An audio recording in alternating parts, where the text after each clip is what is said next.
Assalamualaikum warahmatullahi wabarakatuh. Selamat siang. Kami yang berdiri di sini adalah kelompok dua yang membahas tentang suara yang peduli sebagai gerakan pengokosan pada baru. Dan materi yang pertama akan dijelaskan oleh Siami. Baik, materi yang pertama yaitu latar belakang dan konteks sosial politik di Orde Baru. Krisis ekonomi yang melanda Indonesia pada tahun 1997 hingga tahun 1998 yang berangkat dari krisis finansial Asia. Nah, krisis finansial Asia ini merupakan krisis keuangan Asia yang berawal pada tanggal 2 Juli 1997 ketika pemerintah Thailand saat itu diubah Menteri Luar Negeri yang tetap memutuskan untuk mengamankan mata uang baht setelah serangan yang dilakukan pada sektor mata uang terhadap cadangan devisa negaranya. Pendapatan ekspor, namun strategi ini terbukti sia-sia. Sehingga dengan cepat hal ini menimbulkan efek penularan ke negara-negara lain yang ada di Asia.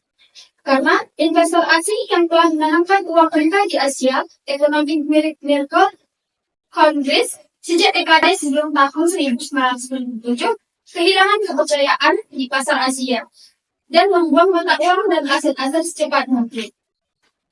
Nah, hal ini memicu gelombang protes dan gerakan sosial yang signifikan. Salah satunya yaitu gerakan Ibu Peduli. Krisis ini menghantam Indonesia dengan keras dan ditandai dengan anjloknya nilai tukar rupiah. Kemudian melonjaknya inflasi dan kebangkrutan pasar perusahaan yang berujung PHK besar-besaran dan peningkatan tajam angka kemiskinan. Faktor-faktor seperti ini ketergantungan pada utang luar negeri, sistem perbankan yang rapuh, dan serta praktik kolusi dan nepotisme. Hal ini mempengaruhi situasi ini. Dampak paling nyata dari krisis ini adalah meroket,nya harga kebutuhan pokok, terutama susu bayi yang menjadi simbol penderitaan ujian kecil. Dalam kondisi yang penuh ketidakpastian ini, Gerakan Ibu Peduli muncul sebagai respon langsung terhadap ketidakmampuan pemerintah dalam mengatasi krisis. Para ibu yang merasakan langsung dampak krisis dari kehidupan sehari-hari turun ke jalan untuk menyuarakan penderitaan mereka. Aksi demonstrasi terutama yang dilakukan di beberapa kota Indonesia menjadi simbol perlawanan terhadap ketidakstabilan dan ketidakpedulian pemerintah terhadap rakyat kecil. Gerakan ini tidak hanya mensudah penurunan harga kebutuhan pokok, tetapi juga reformasi politik dan pemberantasan KKN. Selanjutnya dilanjutkan oleh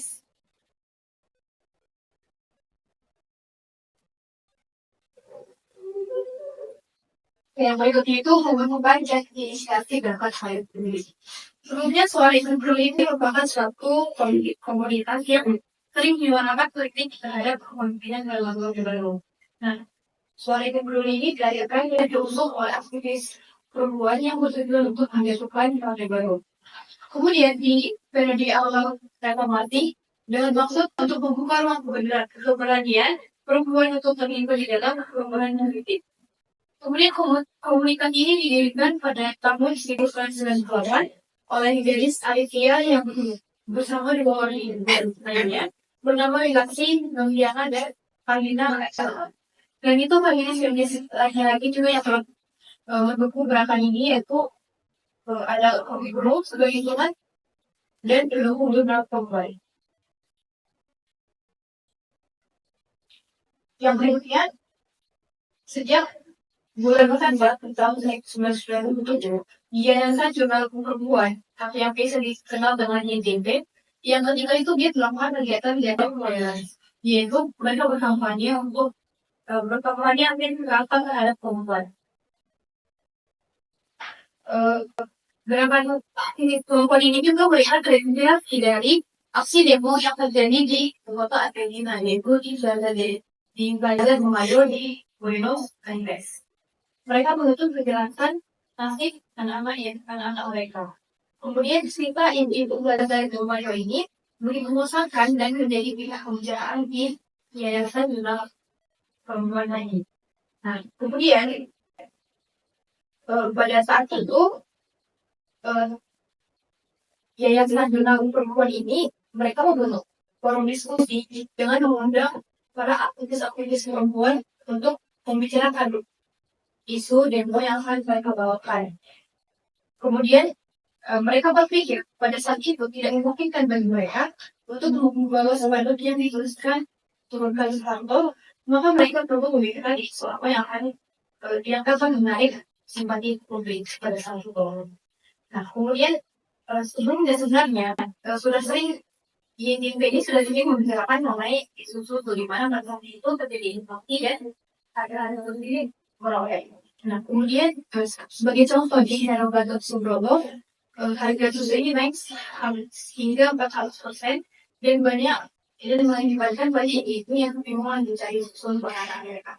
Kemudian para aktivis perempuan di Yayasan Nasional Perempuan ini mereka bentuk diskusi lagi untuk membicarakan itu apa yang akan dibawa di demo selanjutnya.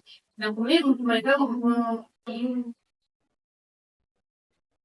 susu ini diserahkan di dalam diskusi dan digunakan sebagai kamuflase untuk memperjuangkan isu yang lebih besar, yaitu demokrasi. Nah, jadi sebenarnya isu-isu ini bukan sebagai tema utama demonstrasi mereka, namun tujuan utama mereka itu untuk menjadikan orde baru dan menjadikan Soeharto.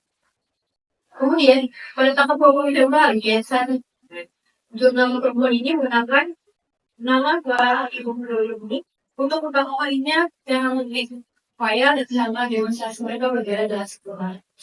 Kemudian Yayasan Jurnal Perempuan ini juga menjual susu murah yang diperoleh dari pabrik Lampung dan kalau mereka melakukan negosiasi sehingga mereka mendapatkan harga yang lebih murah. Kemudian mereka menarik simpati para ibu-ibu pada saat itu untuk mendapatkan sebagai bukti dan terlihat Yayasan Jurnal Perempuan ini benar-benar prihatin terhadap isu prihatin terhadap persoalan susu tadi. Nah, namun media masa menunjukkan suara ibu ini sebagai gerakan ibu-ibu, bukan aktivis perempuan. Media membuatkan kata ibu kata ayahnya sebagai masalah, padahal sebenarnya SIB itu orde baru. Namun sejarah gagal mencatat perjuangan ibu ini sebagai perjuangan aktivis perempuan yang mengalami gerakan demokrasi. Oke, yang berikutnya akan dijelaskan oleh Paul. Oke, baik, akan saya lanjutkan. Setelah persiapan dan strategi yang matang dari aktivis perempuan Suara Yang Peduli, mereka akhirnya memutuskan untuk melakukan demonstrasi pada tanggal 23 Februari 1998. Walaupun ada hambatan ketika mereka ingin melakukan demonstrasi, yaitu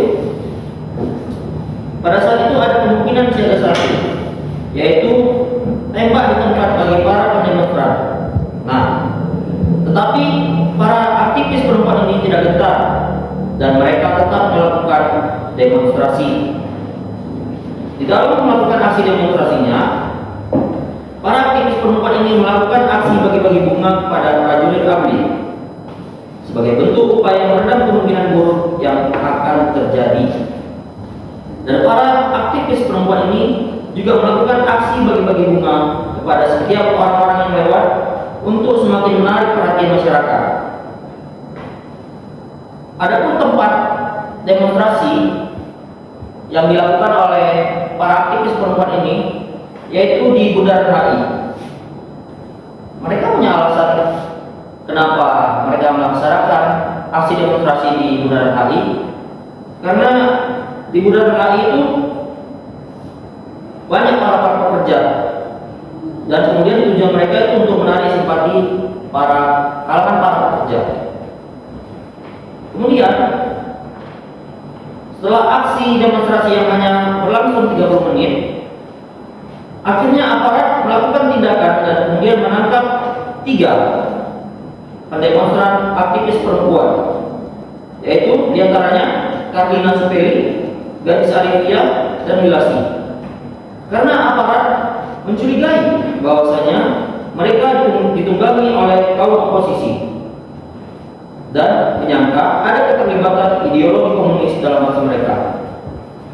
Kemudian setelah ditahan selama 23 jam, ketiga aktivis itu akhirnya menjalani proses peradilan pada 4 Maret 1998 dan kemudian keputusan ditunda hingga 9 Maret 1998. Dan pada 9 Maret 1998 mereka dinyatakan bersalah. Namun mereka menolak hasil putusan itu dan sidang pun kembali ditunda. Sampai akhirnya kasus mereka pun tidak berlanjut karena Soeharto lengser pada 21 Mei setelah itu. Kemudian setelah proses penangkapan dan pengadilan, aksi para perempuan aktivis diteruskan dengan mendukung demonstrasi para mahasiswa. Bentuk bantuan yang diberikan oleh Suara Ibu Peduli adalah memberikan nasi bungkus kepada para mahasiswa pendemonstran dengan menamakannya sebagai nasi bungkus reformasi. Selain itu, para aktivis juga memberikan bantuan seperti air mineral, snack, dan buah-buahan. Bentuk bantuan lainnya juga diberikan dengan pemberian kaos yang diberi nama reformasi total dan juga bantuan lainnya. Para feminis terus mendukung pergerakan mahasiswa sampai akhirnya reformasi diraih. Terima kasih. Selanjutnya akan dijelaskan oleh Siti Mawar Raibawa. Selanjutnya, peran simbolik ibu sebagai gerakan oposisi. Nah, saya akan menjelaskan mengapa menggunakan kata ibu di gerakan oposisi para perempuan ini. Jadi sebenarnya ketika melakukan rapat pertama di Yayasan Jurnal Perempuan ini, yang pertama itu yang muncul itu judulnya Suara Perempuan Peduli. Namun karena politik Orde Baru menggunakan bahasa wanita dan cenderung bersimpati kepada kegiatan ibu-ibu seperti kegiatan Dharma Wanita, maka penggunaan ibu dirasa lebih tepat. Maka saya tidak bisa merencanakan langsung seperti membuat spanduk turunkan Soeharto. Jadi ibu ini memikirkan kata apa yang dapat untuk menarik simpati publik. Nah, jadi pada akhirnya ibu menggunakan sebuah kamuflase politik yaitu sebagai peran ibu karena akan dapat menarik simpati dari masyarakat. Nah, ketika sudah membuat peran ibu ini, jadi ibu ini merasa masih kurang strategi yang digunakan untuk menurunkan Soeharto. Jadi mereka memikirkan pada itu kan tinggi kekurangan gizi pada anak-anak masyarakat. Jadi mereka memikirkan apa yang cocok untuk menarik simpati lagi. Jadi mereka menggunakan susu yang dimana pada itu mengalami kenaikan 400%. Jadi susu murah ini diperoleh langsung dari pabrik susu yang bernama Nestle. Jadi mereka kan kekurangan uang kalau mereka membeli susu Nestle ini dari pabriknya. Jadi mereka menggunakan pengutipan dana atau mengumpulkan uang dari pegawai-pegawai staf-staf Nestle ini dan mereka juga minta kepada staf-staf Bank Dunia untuk yang diperoleh dari pengumpulan dana ini. Yang pertama itu mencapai 10 juta, tapi terus mengalami dukungan yang meningkat sampai mencapai 100 juta. Nah, ketika mereka sudah membuat susunan demonstrasi secara matang, mereka melakukan demonya itu di bundaran HI dengan menggunakan pakaian kantor sesuai dengan pakaian kantor yang orang bekerja. Jadi di situ harus berbau karena pada itu kan Indonesia mengalami siaga satu, yang dimana kalau ada demonstrasi itu langsung ditembak mati. Jadi mereka membuat strateginya harus bisa gitu berbau sama pekerja-pekerja yang pas pulang dari kerjanya. Pada itu biar nggak nampak kalau orang itu melakukan demo selama 30 menit. Nah, walaupun akhirnya seperti yang dibilang berita tadi, mereka ditangkap dan diadili walaupun tertunda karena Soeharto sudah jadi pada 21 Mei. Namun ibu ini tetap melanjutkan usahanya dan melangkah menjauh semakin ke depan dengan membantu para mahasiswa untuk menentukan pemerintahan Soeharto. Nah, akhirnya walaupun berujung penangkapan, Suara Ibu Peduli merupakan suatu gerakan politik yang membuka ruang keberanian perempuan untuk terlibat dalam perubahan politik di Indonesia. Selanjutnya akan lanjut. Nah, materi yang terakhir yaitu dampak gerakan terhadap publik dan politik. Yaitu yang pertama, dampak gerakan terhadap publik. Yang pertama itu ada peningkatan kesadaran gender. Gerakan itu peduli berhasil meningkatkan kesadaran masyarakat tentang isu yang dihadapi oleh perempuan, terutama dalam konteks kewarganegaraan dan hak-hak mereka. Jadi dalam gerakan perempuan, termasuk suara ibu peduli, berperan dalam mengubah cara masyarakat memandang perempuan. Sebelumnya, perempuan sering dianggap hanya cocok untuk sebagai peran domestik seperti mengurus rumah tangga maupun mengurus anak-anak mereka.